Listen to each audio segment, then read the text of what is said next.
The laundress arrived at the Leadville town hall with soap still under her fingernails, and the certainty that every man in the room would laugh her right back out the door. Faye Vickers had scrubbed shirts for 12 years in a town where silver made millionaires overnight and broke them just as fast, where men who struck it rich suddenly thought themselves scholars and gentlemen. She had listened to their pompous dinner conversations through the steam of her washtub, had pressed their collars while they practiced speeches full of words they mispronounced. When she saw the notice for the adult spelling be tacked to the general store wall, something hot and reckless rose in her chest. The entry fee was 50 cents. The prize was $10 and a dictionary bound in red leather. But what Faye wanted was to watch their faces when she proved she could spell circles around every one of them. Leadville sat 2 miles high in the Colorado Rockies, a town that had exploded from nothing to 30,000 souls in less than a decade. The year was 1885, and the silver boom was still roaring, though there were whispers it would not last forever.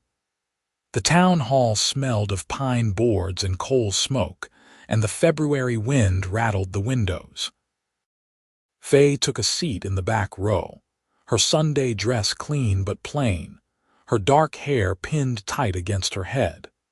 Women did not often attend these lyceum events unless they came on their husband's arm, and Faye had no husband. She had no family at all, not since the fever took her parents when she was 16. She had been washing clothes ever since. The men filed in with their wives, their beards oiled, their watch chains gleaming. Faye recognized most of them. There was Gerald Ashford, who owned the assay office and whose shirts always reeked of chemicals. There was Thomas Pennington, the banker who complained about starch. There was Samuel Holt, the newspaper editor, who fancied himself an intellectual and whose wife brought Faye 10 loads a week. They saw her sitting alone and their eyes slid past as if she were furniture. The Lyceum president, a round man named Horace Bellman, climbed onto the stage and cleared his throat. "Ladies and gentlemen, welcome to our first annual adult spelling competition. Proceeds tonight will benefit the new library building fund. Our contestants are as follows." He read off 12 names, 11 men, and then, with a slight pause and a glance at his notes as if he could not quite believe it, Miss Faye Vickers. A titter ran through the crowd. Faye kept her spine straight and her hands folded in her lap. She had expected this. She had armored herself for it. The rules were simple. Contestants would stand on stage. Mr. Bellman would read a word from his list. If you spelled it correctly, you remained. If you failed, you sat down. Last one standing won. Faye climbed the steps to the stage with the men, who shifted and muttered. One of them, a mining foreman named Dutch Cooper, leaned toward Samuel Holt and said in a voice meant to carry, "Ought to be entertaining at least. The first rounds were easy. Customer. Believe. Necessary." Men began to drop. Thomas Pennington stumbled on separate, putting an E where an A belonged. Gerald Ashford lost his footing on occurrence, forgetting the double R and double C. By the 10th round, only 5 contestants remained: Faye, Samuel Holt, Dutch Cooper, a young clerk named Martin Green, and a lawyer named Edwin Frost. Faye had not missed a single word. She spelled them the way her mother had taught her, back when they lived in a farmhouse in Missouri, and her mother read to her every night from the same 3 books they owned. Her mother had believed that words were power, that a sharp mind could carry you further than a strong back. Faye had learned her letters late by the standards of educated folk, struggling through McGuffey's readers in lamplight after her parents died, teaching herself because no one else would. In Leadville, people assumed a laundress had no learning. They assumed she spent her wages on ribbons and patent medicine. They did not know that Faye owned 14 books and could recite whole poems by heart. "Phosphorescence," Mr. Bellman said, looking at Samuel Holt. Holt frowned. He was a lean man with wire-rimmed spectacles and ink stains on his fingers. "Phosphorescence. Incorrect. 2 S's, Mr. Holt." Holt sat down, red-faced. The crowd murmured. It was now Faye, Dutch, Martin, and Edwin. Dutch Cooper was a bull of a man, thick-shouldered and gray-bearded. He had been in Leadville since the beginning, had made and lost 2 fortunes. "Labyrinth," said Mr. Bellman. "Labrinth," Dutch said confidently. "Incorrect. Why not I in the second syllable?" Dutch glared as if the word itself had betrayed him. He stomped off the stage. 2 left besides Faye. The crowd was quieter now, leaning forward. This was not going the way anyone had expected. Martin Green, barely 22 with a nervous Adam's apple, got chrysanthemum and went down on the second syllable. That left Faye and Edwin Frost. Frost was the best lawyer in Leadville, a man who could quote Blackstone and Shakespeare, who had gone to Harvard, and never let anyone forget it. He gave Faye a thin smile, the kind that said he thought this had gone on long enough. Mr. Bellman gave him millennium. "Millennium, Frost said smoothly. "Correct. Faye's turn." "Acquiesce." She could feel the heat of the stage lights, the weight of every eye. She thought of the men whose shirts she scrubbed, the ones who spoke over her when she tried to confirm a delivery, who handed her coins without meeting her eyes. She thought of every time someone had assumed she was stupid because her hands were red from lye soap. A "Quisce." Correct. They went back and forth. Beneficent. Melancholy. Quarantine. Scissors. Edwin Frost was good, but Faye was better. She had spent 12 years listening to words, treasuring them, rolling them around in her mind while her hands worked. Words were the only thing that had ever been entirely hers. Frost got perseverance, and his confidence flickered for just a moment. "Persevernce. Incorrect. And after the V, Mr. Frost." The lawyer stared. "Are you certain?" Mr. Bellman consulted his book. "Quite certain." Frost sat down slowly, his face blank with shock. The crowd was utterly silent. Faye stood alone on the stage, a 30-year-old laundress in a plain dress, and she had beaten every man in the room. Mr. Bellman blinked at her. "Well, it appears Miss Vickers is our champion." He said it as if he were announcing a natural disaster. No one clapped. They simply sat there, stunned and uncomprehending. Then, from the very back of the hall, a single pair of hands came together. The sound was sharp in the silence. Faye looked up and saw a man standing. He was tall and lean, dressed in work clothes, a cowboy by the look of him, with sun-darkened skin and light brown hair that needed cutting. He was clapping steadily, rhythmically, his face serious. He did not smile or cheer. He simply stood and clapped as if it were the only reasonable thing to do. For a moment, no one else moved. The cowboy kept clapping. The sound filled the hall, relentless and deliberate. Faye felt something crack open in her chest. She did not know this man. She had never seen him before. But he had stood for her when no one else would. Slowly, shamefacedly, others began to join. A few wives clapped first, then some of the men, then more, until the whole hall was applauding. But Faye barely heard them. She was looking at the cowboy in the back, and he was looking at her, and his hands did not stop until the ovation was full and genuine. Mr. Bellman presented her with the $10 gold piece and the red leather dictionary. Faye took them with hands that shook only slightly. She walked off the stage and down the aisle, and people stepped aside to let her pass. When she reached the back of the hall, the cowboy was still standing. Up close, she could see that his eyes were a clear gray, serious and kind. "Thank you," she said. He nodded once. "You earned it, miss." His voice was quiet, a little rough, as if he did not use it often. "I do not believe we have met." "No, madam, I keep to myself mostly.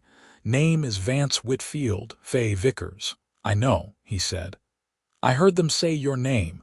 People were filing past them, out into the cold February night." Faye held the dictionary against her chest like a shield. She wanted to say more, but she did not know what. Vance Whitfield looked at her for another moment, then touched the brim of his hat and walked out into the darkness. Faye stood in the emptying hall and wondered who he was. She asked around over the next few days. Vance Whitfield was a freighter, people told her. He hauled goods up and down the mountain roads, mostly on his own, with a sturdy wagon and a team of 4 horses. He lived in a small cabin on the edge of town. He did not drink or gamble. He did not talk much. He paid his bills on time and kept his word. Beyond that, no one knew much about him. He had drifted into Leadville 2 years ago and had simply stayed, quiet and reliable as sunrise. Faye went back to her washtubs and her routine. But she found herself thinking about the way Vance had stood alone, clapping in a silent room. It had been the bravest thing she had ever seen in its way. Braver than facing down a gunman or riding a wild horse. He had been willing to look foolish, to stand apart, because he believed she deserved recognition. A week after the spelling bee, Faye came home to her small rented room behind the boarding house and found a package on her doorstep. It was wrapped in brown paper and tied with string. Inside were 3 books, a copy of Ivanhoe, a volume of Tennyson's poems, and a collection of essays by Emerson. There was no note. Faye's heart beat faster. She looked up and down the alley, but it was empty. She carried the books inside and ran her fingers over the covers. They were used but well cared for, the spines barely cracked. Someone had read these books gently, lovingly. She knew, without proof but with absolute certainty, that they had come from Vance Whitfield. She saw him 3 days later, coming out of the freight office on Harrison Avenue. She crossed the street, clutching her shawl against the wind. "Mr. Whitfield." He turned, and something shifted in his face when he saw her, not quite a smile but a softening. "Miss Vickers, I wanted to thank you for the books." "Do not know what you mean, madam." "I think you do." He looked at her steadily. "If someone left you books, I expect they thought you would appreciate them." "I do," Faye said. "Very much." They stood on the boardwalk while miners and merchants flowed around them. Faye searched for something else to say, some way to keep him there. "Have you read them? The books, I mean." "I have." "Did you enjoy them?" "I did. Emerson makes a man think. Tennyson makes him feel. I am not sure which is more dangerous." Faye laughed, a real laugh, surprised out of her. "Where did you learn to read, Mr. Whitfield?" His face went still. "Late," he said after a pause. "I did not grow up with schooling, taught myself when I was near 20. It was hard going." "I learned late as well," Faye said softly. "After my parents died, no one thought a laundress needed books." Vance looked at her with those steady gray eyes. "People think all manner of foolish things." "Yes," Faye said, "they do." He shifted his weight, glanced down the street. "I should let you get on." "Mr. Whitfield," Faye said, and then stopped, unsure. "Would you like to walk with me sometime?" "I often walk on Sunday afternoons when the weather allows." He looked at her for a long moment. "I would like that, Miss Vickers." "Faye," she said. "You can call me Faye." "Vance," he said in return. They began to walk together on Sundays. Leadville was not a town that offered much in the way of gentle landscapes, but they found their routes. Down to the Arkansas River when the ice began to break. Up the wagon road toward the mines, where the air was thin and cold and the view stretched for miles. They talked, or rather Faye talked and Vance listened, offering a comment here and there in his quiet way. She told him about her parents, about learning to read by candlelight, about the years of washing other people's clothes and feeling invisible. He told her, slowly and in pieces, about growing up on a hardscrabble ranch in Wyoming, about parents who could not raid and did not see the point, about leaving at 16 and working cattle drives and freight runs and slowly, painstakingly learning his letters from a patient cook on a ranch in Montana. "I felt like a fool," he said one Sunday in March as they walked along the creek. The willows were just beginning to bud. A grown man stumbling over words a child could read. "You were not a fool," Faye said. "You were brave." It takes more courage to learn something difficult than to do something you already know. Vance looked at her, and there was something raw in his expression. "I thought that when I saw you up on that stage, you standing there spelling those words, knowing every man in the room wanted you to fail. And you did not flinch." "I flinched inside," Faye admitted. "I was terrified. Courage is not the absence of fear," Vance said. "It is doing the thing anyway." They walked in comfortable silence for a while. Faye felt something blooming in her chest, something warm and terrifying. She was falling for this quiet freighter, this man who read Emerson and left books on her doorstep and had stood alone to applaud her. She was falling, and she did not know if he would catch her, but Vance showed his feelings in other ways. He began to meet her after she finished her work, walking her home through the muddy streets as the spring melt turned Leadville into a bog. He fixed the broken handle on her washtub without being asked.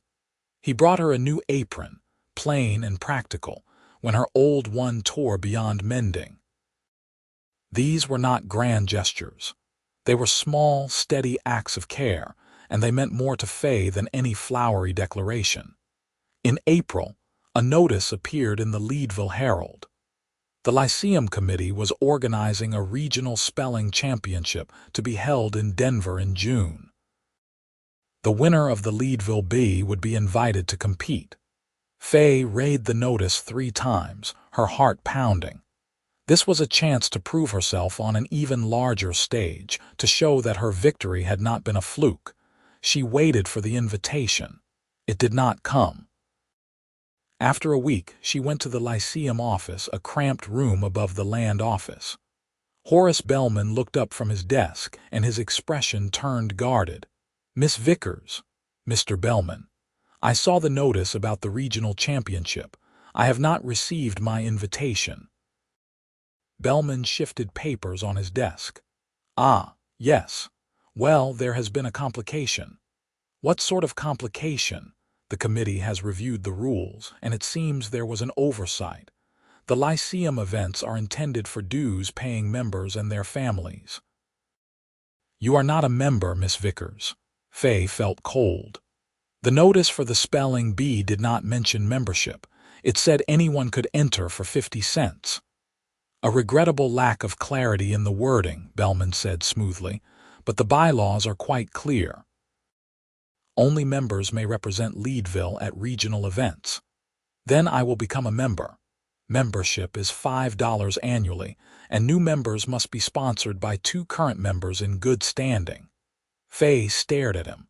$5 was nearly a week's wages. And she knew perfectly well that no one on the committee would sponsor her. This was not about rules. This was about embarrassment. The Lyceum's educated gentlemen could not bear the fact that a laundress had shown them up. "This is not fair, Mr. Bellman." "I am sorry, Miss Vickers. I do not make the rules. I simply enforce them." Faye walked out with her head high and her throat tight with fury. She had won. She had earned the right to compete, and they were taking it away because she was the wrong sort of person. She told Vance that evening. They were sitting on the steps of the boarding house, watching the sun set behind Mount Massive. Faye's voice shook as she explained what Bellman had said. Vance listened without interrupting, his face growing harder with each word. "They are afraid of you," he said when she finished. "They should not be. I am just a laundress." "You are not just anything," Vance said quietly. "You are brilliant and brave, and they know it. That is why they are shutting you out." Faye looked at him. His jaw was set, his eyes distant. She could see him thinking. What can I do, Vance? I cannot force them to let me compete. No, he said slowly, but maybe you do not need them. What do you mean? He did not answer right away. He stood up, paced to the edge of the steps, and looked out at the mountains. Give me a few days, he said finally. I have an idea. Faye wanted to press him, but she had learned that Vance did not speak until he was ready. She nodded, and he walked her to her door, and his hand brushed hers for just a moment before he left. Over the next 2 weeks, Vance was busy in a way Faye had never seen. He was gone for long stretches, and when she asked where he had been, he just said he was taking care of some business. She tried not to worry, but she could not help it. She had never had anyone fight for her before. In mid-May, Vance came to her room in the evening and asked if she would walk with him. They went down to the schoolhouse, a small building on the edge of town. Inside, the benches had been pushed to the walls, and a makeshift stage had been set up at the front. A dozen people were there, arranging chairs and hanging oil lamps. Faye recognized some of them: the schoolteacher, Miss Harriet Combs, the Methodist minister, Reverend John Talbot, several miners and their wives, the woman who ran the bakery.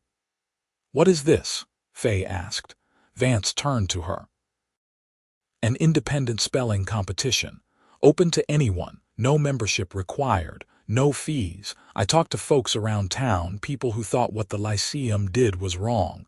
We are holding our own contest, 3 weeks from now." Faye's eyes stung. "Vance, you won fair and square," he said. "You deserve to compete. If the Lyceum will not give you that chance, we will. But the regional championship is in Denver. This is just Leadville." "It is more than that," Miss Combs said, coming over. She was a brisk woman in her 40s with kind eyes. "Word has spread. We have invited contestants from Fairplay, Buena Vista, and Aspen. The winner will receive a $25 prize and a public certificate of achievement. It will not be a Lyceum event, but it will be legitimate, and it will be fair." Faye could not speak. She looked around at the people working, at the care they were taking, and then back at Vance. He was watching her with that quiet intensity that made her heart ache. "Why?" she whispered. "Why would you do this?" "Because you matter," Vance said simply. "Because what you did mattered. And because I will not stand by and watch you be cheated." Faye reached for his hand and held it tightly. He squeezed back, and in that moment she knew. She knew she loved him. She knew it with a certainty that went bone deep. This man who had so little and gave so much, who stood alone when no one else would, who saw her not as a laundress but as a whole person worthy of respect and care. She loved him. "Thank you," she said, and the words were inadequate, but they were all she had. The next 3 weeks were a blur. Faye studied every night, going through her dictionary, practicing words until they sang in her mind. Vance helped where he could, reading lists to her, quizzing her on difficult spellings. They spent hours together, and the work became a kind of intimacy. Sitting at her small table, their heads bent over books, his voice low and steady as he read, her voice clear as she spelled. Sometimes their hands would brush, and the air would crackle with something unspoken. One evening, a week before the competition, Vance set down the book and looked at her. "Faye, I need to tell you something." She looked up, her heart suddenly racing. "What is it?" "I am not good with words, not the spoken kind anyway, but I need you to know." He paused, gathering himself. "I admire you more than anyone I have ever met, your courage, your mind. The way you do not let the world make you small, and he stopped, his face flushing. "I care for you, a great deal." Faye felt tears prick her eyes. "I care for you too, Vance, more than I can say. I know I am just a freighter, I do not have much to offer." "You are not just anything," Faye said, echoing his words back to him. "You are the best man I have ever known." Vance reached across the table and took her hand. His palm was calloused, warm, strong. "When this is over, when you have won that contest, I would like to court you properly." If you will have me." "I will," Faye said, her voice breaking. "I will have you, Vance Whitfield." He smiled then, a real smile that transformed his serious face, and Faye thought her heart might burst. The day of the independent spelling competition arrived bright and clear, a rare, perfect June day in the mountains. The schoolhouse was packed. People stood along the walls and crowded in the doorway. Contestants had come from all over the region, drawn by word of mouth and newspaper notices. There were 15 competitors in all, men and women, young and old. The Lyceum had sneered at the event, calling it illegitimate, but the townspeople did not care. They came to watch. Faye stood on the makeshift stage, her hands steady now. She had been terrified at the Lyceum B. Now she was calm. She had nothing to prove to these people. She had already proven herself. She was here because she loved words, because she loved learning, and because the man she loved had moved mountains to give her this chance. Vance sat in the front row. He caught her eye and nodded just once. Faye nodded back. Reverend Talbot acted as pronouncer, his voice deep and clear. The words came one by one. Reconcile, pageant, hyperbole, conjugate. Contestants dropped. A miner from Fairplay, a shopkeeper's daughter from Buena Vista, a schoolmaster from Aspen. Faye kept spelling. She felt the rhythm of it, the beauty of the language, the way each word was a small puzzle to solve. She was not competing against the others, not really. She was competing against herself, against every doubt and sneer and dismissal she had ever faced. It came down to Faye and one other, a middle-aged clerk from Aspen named Arthur Wells. He was good, methodical, and careful. They went back and forth for 20 rounds. The audience was silent, rapt. Faye could feel the tension, but she did not let it touch her. She was in a place beyond nerves, a place of pure focus. "Prestidigitation," Reverend Talbot said, looking at Arthur Wells. Wells frowned. "Prestidigitation, correct." Faye's turn. "Pronunciation." She almost laughed. It was a tricky one, a word that people misspelled because they mispronounced it, adding an extra O that did not belong. "Pronunciation, correct." They kept going. "Liaison. Occurrence. Accommodate." Wells stumbled on desiccate, swapping the single S and double C in his mind. "Dessicate. Incorrect," Reverend Talbot said gently. The room exhaled. Faye stood alone. Reverend Talbot smiled at her. "Miss Vickers, if you spell your final word correctly, you are our champion." "The word is perseverance." Faye's breath caught. It was the word that had felled Edwin Frost at the Lyceum B. It felt like a sign, a closing of a circle. "Perseverance," she repeated. "Perseverance, correct." The room erupted. People cheered and clapped and stomped their feet. Faye looked out at the crowd and saw joy and pride on their faces. These were her people, her community, not the self-important Lyceum members, but the miners and laundresses and shopkeepers who worked hard and believed in fairness. And in the front row, Vance was standing again, clapping again, his face alight with pride and something deeper.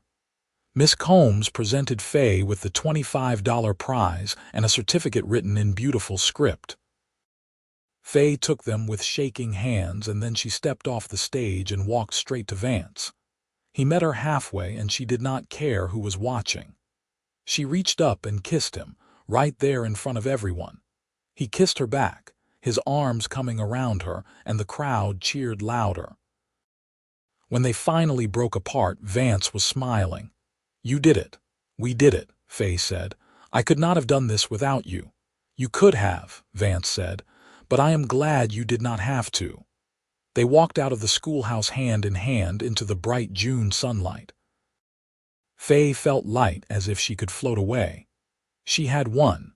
She had proven herself, and she had found love in the most unexpected place. Vance courted her properly after that, though there was not much left to discover. They already knew each other's hearts. He took her to dinner at the hotel, a rare extravagance. They went to a concert at the Opera House. They spent quiet evenings reading together in her room, their feet propped on the same stool, his hand resting on her shoulder. In August, Vance asked her to marry him. They were sitting by the creek, watching the water run clear and cold over the rocks. He did not have a ring, but he had a promise. "I will work hard for you," he said. "I will stand by you. I will never let you feel small or invisible. I will love you every day for the rest of my life." Faye took his face in her hands. "Yes, Vance, yes." They were married in September, a simple ceremony at the Methodist church with Reverend Talbot presiding. Miss Combs and half the town came to witness. Faye wore a new dress, pale blue, that Vance had bought her. Vance wore his best suit, brushed and pressed. They spoke their vows clearly, looking into each other's eyes, and when Reverend Talbot pronounced them man and wife, the church rang with applause. Vance sold his cabin and they rented a small house on the edge of town, a place with 2 rooms and a garden plot. It was not much, but it was theirs. Faye kept taking in laundry, and Vance kept freighting, and they saved every penny they could. They talked about the future, about what they wanted. Faye had a dream, one she barely dared to speak aloud. She wanted to teach. She wanted to help others learn the way she had learned, to give children and adults alike the gift of words. Miss Combs heard about Faye's dream and came calling one October afternoon. She sat in the tiny parlor, sipping tea, and studied Faye with those sharp, kind eyes. "How would you feel about helping at the schoolhouse? I have 40 students and no assistant. I could pay you a small wage and you could learn the work. If you have a talent for it, well, there are always teaching positions opening up in mining towns." Faye could hardly breathe. "Do you truly mean it?" "I do not say things I do not mean," Miss Combs said briskly. "You are intelligent, patient, and you understand what it means to struggle. Those are the qualities of a good teacher. The rest you can learn." Faye started the next week. She helped the younger children with their letters, listened to them read, corrected their slates. It was hard work, and some days the children were restless or stubborn, but Faye loved it. She loved seeing the moment when a word clicked, when a child's face lit up with understanding. She loved knowing she was giving them something no one could take away. Vance watched her bloom in the work and felt his heart swell with pride. He had always known Faye was remarkable, but watching her teach, watching her pour her passion and patience into those children, he fell in love with her all over again. In December, Faye realized she was with child. She told Vance on a snowy evening, the two of them sitting by the stove, the wind howling outside. He stared at her for a long moment, and then he pulled her into his arms and held her so tightly she could barely breathe. "Are you happy?" she whispered. "I have never been happier in my life," he said, his voice rough with emotion. Their son was born in late summer of 1886, a squalling red-faced baby with a shock of dark hair. They named him Horace, after Horace Bellman, not because they forgave the man, but because they wanted to reclaim the name, to give it new meaning. Little Horace was a fighter from the start, loud and demanding and full of life. Faye had to stop working at the schoolhouse for a while, but Miss Combs promised her position would be waiting when she was ready. Vance was a devoted father. He rocked Horace when he cried, sang him rough lullabies, built him a cradle that was a work of art. He came home from his freighting runs exhausted and still reached for his son, holding him while Faye rested. They were a team, the two of them, navigating parenthood together. In 1888, their daughter was born, a tiny delicate thing with Vance's gray eyes. They named her Eudora, after Faye's mother. Eudora was quieter than Horace, thoughtful and watchful, and she adored her big brother. Faye went back to teaching part-time, and Vance adjusted his routes so he could be home more often. Money was tight, but they managed. They always managed. The Lyceum eventually faded from prominence, its membership dwindling as Leadville's boom began to slow. Horace Bellman left town in 1889, chasing some new opportunity. Faye heard the news and felt nothing but relief.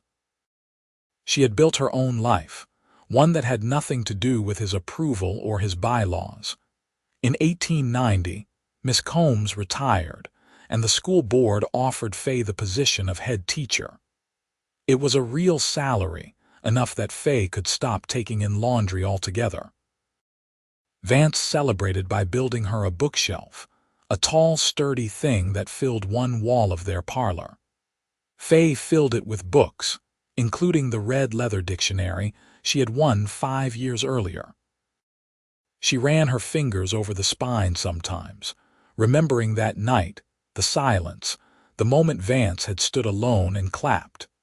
Their third child, Franklin, was born in 1891, a solid, cheerful baby who rarely cried. Vance looked at his 3 children and marveled. He had grown up with nothing, had learned to read as an adult, had spent years drifting from town to town with no roots. Now he had a family. He had a home. He had a wife who challenged and inspired him every single day. Leadville changed as the years passed. The silver boom finally went bust in 1893, and the population dropped as people chased new fortunes elsewhere. But Vance and Faye stayed. They had built something here, something worth keeping. Vance shifted from freighting to working at the general store, steadier work with better hours. Faye taught a generation of children, including some who went on to become teachers themselves. Horace, Eudora, and Franklin grew up surrounded by books and learning.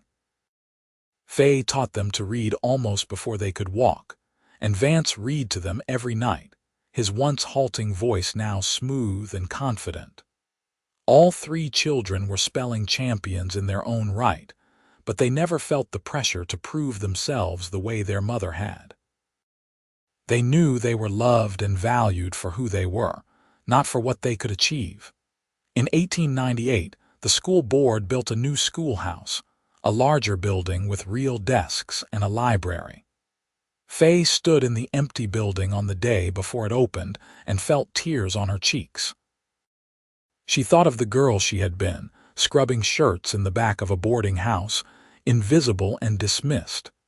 She thought of the night she had stood on a stage and spelled down a room full of men who thought she was nothing. She thought of Vance, standing alone in the back of the hall, clapping. "What are you thinking about?" Vance asked. He had come to walk her home the way he always did. "How far we have come," Faye said. "You have come far," Vance corrected. "I just followed." "We came together," Faye said firmly. She took his hand, and they walked home through the twilight, past houses where lamps were being lit, where families were gathering for supper. Their own children were waiting, Horace now 12 and reading Dickens, Eudora 10, and already talking about becoming a teacher like her mother, Franklin 7, and obsessed with mathematics. The house smelled of roasting chicken and fresh bread. They sat down to dinner together, the 5 of them, and Vance said grace. He thanked God for the food, for their health, for the blessing of family.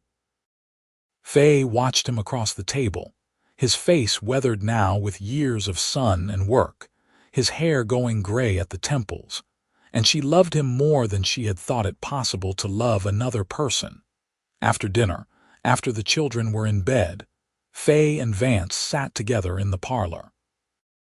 Vance was reading Whitman, his lips moving slightly as he worked through the dense poetry. Faye was correcting papers, her red pencil moving across the page. The clock ticked on the mantel. The wind whispered outside. "Vance," Faye said softly. He looked up. "Yes." "Do you remember the night we met, the spelling bee?" "Every detail," he said. Why did you stand? Truly. You did not know me. Vance set down his book. He thought for a moment, choosing his words. I stood because it was right. Because you had done something extraordinary and no one was acknowledging it. But also because I saw myself in you. I knew what it was like to be dismissed, to have people assume you were ignorant because of what you did for a living. And I knew what it took to stand up there and prove them wrong. So I stood for you, but also for me, for everyone who has ever been told they do not matter. Faye's eyes filled with tears. I have never told you this, but that moment changed my life, not just because it led to us, though that is the greatest gift I have ever received, but because it taught me that I was not alone, that somewhere in the world there were people who saw me, who believed I mattered. You do matter, Vance said. You always have. She crossed the room and sat beside him on the sofa, leaning into his warmth. He put his arm around her, and they sat in comfortable silence, the kind that comes from years of knowing each other deeply. The years continued to pass, each one bringing its own joys and challenges. Horace went to college in Denver, the first in either family to do so, studying literature and history. Eudora became a teacher, just as she had planned, taking a position in a small town west of Leadville. Franklin discovered a gift for engineering and went to work for the railroad. Faye and Vance became grandparents, marveling at the tiny lives their children brought into the world. In 1910, Faye retired from teaching after 20 years. The school board threw her a party, and former students came from all over to honor her. They spoke about the patience she had shown, the way she had made learning feel like an adventure, the encouragement she had given. Faye listened with a full heart, thinking about how strange and wonderful life was. She had started as a laundress, invisible and dismissed. She was ending as a beloved teacher, a woman who had shaped lives. Vance retired from the general store the same year. They were both 60, healthy and active, and they decided to spend their time doing the things they loved. They read together every day, working through the classics they had never had time for when they were younger. They took long walks in the mountains, slower now but no less sweet. They visited their children and grandchildren, delighting in the noise and chaos of family gatherings. On a summer evening in 1915, 30 years after the night they met, Vance and Faye sat on the porch of their house and watched the sun set behind the mountains. The air was cool and clear, scented with pine. Faye's hair was white now, and Vance's hands were gnarled with arthritis, but they still held each other the same way they always had. "You have any regrets?" Faye asked. Vance thought about it. "I regret that I did not learn to read sooner. I regret that we could not give the children more when they were young, but those are small things.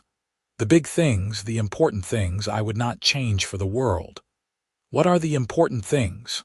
"You," Vance said simply. "Our family, the life we built together. Standing up for what was right, even when it was hard. Those are the things that matter." Faye leaned her head on his shoulder. "I love you, Vance Whitfield. I have loved you since the night you stood alone and clapped for me. I will love you until my last breath. And I love you, Faye Whitfield. You are the bravest, brightest, best thing that ever happened to me." They sat in the gathering dusk, hand in hand, and watched the first stars appear. Inside the house, the lamps were lit, casting a warm glow. The shelves were full of books, the walls covered with pictures of children and grandchildren. It was a life well lived, a love well earned. In 1920, Vance passed away peacefully in his sleep, his hand in Faye's. He was 70 years old. Faye mourned him deeply, but she did not break. She had learned too much, lived too much, loved too much to break. She carried on, surrounded by her children and grandchildren, reading and teaching and sharing the stories of her life. She told them about the spelling bee, about the night a quiet cowboy had stood alone and changed everything. She told them about the books he had left on her doorstep, the independent competition he had organized, the way he had seen her when no one else did. She told them about love, real love, the kind that was built on respect and partnership and daily kindness. Faye lived to be 85, sharp and fierce until the end. When she died in 1930, surrounded by family, her last words were about Vance. "He is waiting for me," she said, and she smiled. They buried her next to him in the Leadville cemetery, on a hillside overlooking the mountains. The headstone read, "Faye Vickers Whitfield, teacher, wife, mother, champion." Below, on Vance's stone, it said, "Vance Whitfield, husband, father, friend." Between the two stones, their children planted a flowering crabapple tree, which bloomed every spring in defiance of the altitude and the cold. The town remembered them. For years afterward, people told the story of the laundress who beat the Lyceum's best and the cowboy who stood alone to applaud her. They told it to teach their children about courage, about fairness, about love. The story became legend, passed down through generations, a reminder that one person standing for what is right can change the world. In the house where Faye and Vance had lived, where they had raised their children and built their life, the new owners found a red leather dictionary on a shelf. Inside the front cover, in Faye's careful handwriting, was an inscription.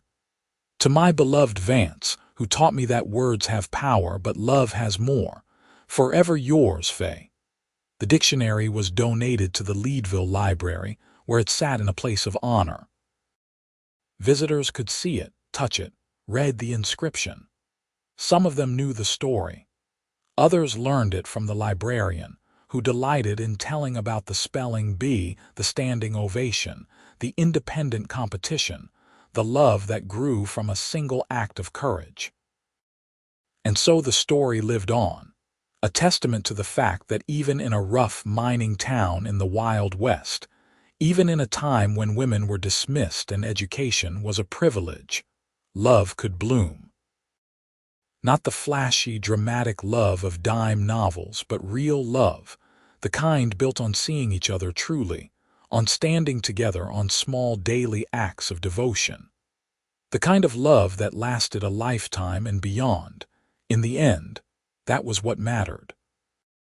Not the silver booms or the Lyceum bylaws or the competitions. Just two people who found each other in the most unlikely of places, who built a life together against the odds, who loved fiercely and faithfully until death and beyond. Just Vance and Faye, the cowboy and the laundress, the man who stood alone and the woman who taught him that he never had to stand alone again. Their story became woven into the fabric of Leadville, a thread of hope and kindness in the rough tapestry of the town's history. And every year, on the anniversary of that first spelling bee, the school held a competition in Faye's honor. Children and adults alike stood on the stage and spelled, and at the end, no matter who won, everyone stood and applauded.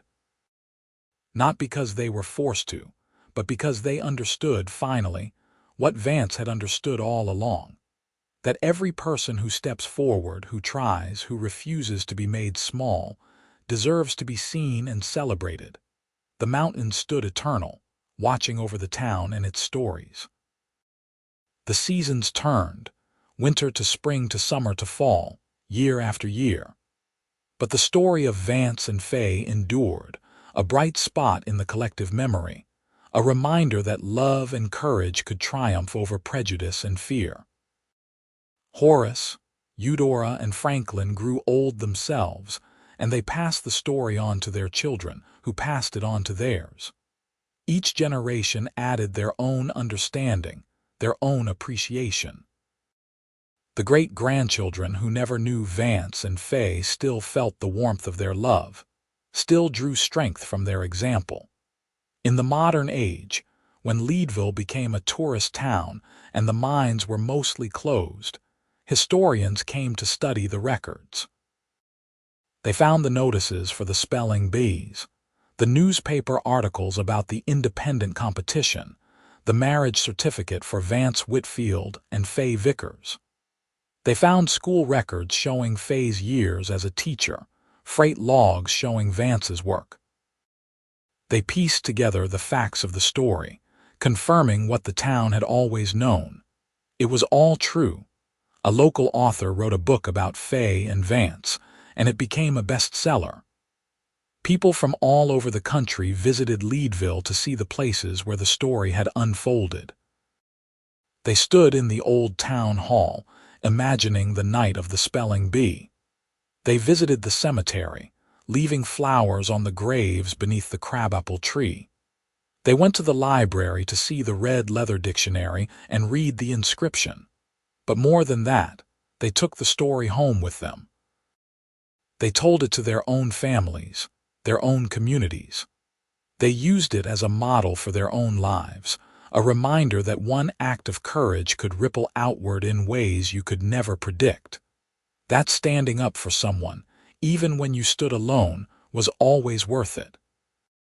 That love was not about grand gestures, but about showing up, day after day, with patience and kindness and unwavering support. And so, in a very real way, Vance and Faye lived on. Not as flesh and blood, but as inspiration, as proof that ordinary people could do extraordinary things. That a laundress could become a champion and a teacher. That a freighter could become a hero and a devoted husband. That two people from humble beginnings could build a legacy that would outlast them by generations. The story of the spelling bee became a touchstone, a piece of shared heritage. When people in Leadville talked about what it meant to be part of their community, they talked about Faye and Vance. When they talked about standing up for what was right, they remembered the night a single cowboy clapped alone in a silent hall. When they talked about love, they remembered a marriage built on mutual respect and shared dreams. The red leather dictionary remained in the library for decades, carefully preserved. Children learning to spell would sometimes stop and look at it, running their fingers over the worn cover, imagining what it must have been like to stand on that stage and face down a room full of doubters. Adults would pause too, reading the inscription, feeling the weight of a love that had endured. In time, as all things do, the physical traces began to fade. The house where Faye and Vance had lived was eventually torn down to make way for new construction. The schoolhouse where Faye had taught was replaced with a modern building. The town hall where the first spelling bee had been held was renovated, its interior changed beyond recognition. But the story remained, passed from mouth to mouth, written in books and articles, preserved in the collective memory. And every so often, when someone felt small or invisible, when they faced a challenge that seemed insurmountable, when they doubted their own worth, they would remember Faye Vickers, the laundress who became a champion. They would remember Vance Whitfield, the cowboy who stood alone. They would remember that courage was not the absence of fear, but the decision to act in spite of it. They would remember that love was not about perfection, but about seeing someone truly and choosing them every single day. The story had become more than just a recounting of events. It had become a parable, a lesson, a source of strength. It reminded people that change was possible, that barriers could be broken, that one person's belief in you could alter the entire trajectory of your life. It reminded them that the smallest acts of kindness could have the biggest impact, that standing up when no one else would could start an avalanche. In the end, the story of Faye and Vance was not just about a spelling bee or a romance. It was about what it means to be human, to struggle and persevere, to love and be loved, to leave the world a little better than you found it. It was about the power of recognition, of seeing someone for who they truly are and celebrating them. It was about building something lasting from the most unlikely materials. A red leather dictionary, a few books left on a doorstep, a single pair of hands clapping in a silent room. And so the story endured, passed down through the generations, a bright thread in the tapestry of the American West. A reminder that even in the roughest times, in the hardest places, beauty and love could flourish. That even when the world tried to make you small, you could stand tall. That even when you felt completely alone somewhere, someone might be watching, ready to stand with you. Faye and Vance had lived and loved and built a family and a legacy. They had faced challenges with courage and met them with grace. They had shown, through their daily lives, what it meant to be truly good, truly kind, truly devoted. And in doing so, they had created something that would never die. A story of hope, a story of love, a story that reminded everyone who heard it that they too could be brave, could be seen, could be loved exactly as they were. The mountains stood watch over Leadville, silent and eternal. The seasons turned. The years passed. But the story remained as fresh and vital as the day it had happened, a testament to the enduring power of courage and love. And somewhere in the great mystery beyond, Vance and Faye were together still, hand in hand, watching over the legacy they had built, smiling at the lives they had touched, grateful for the gift they had been given, each other, and a love that would truly never die.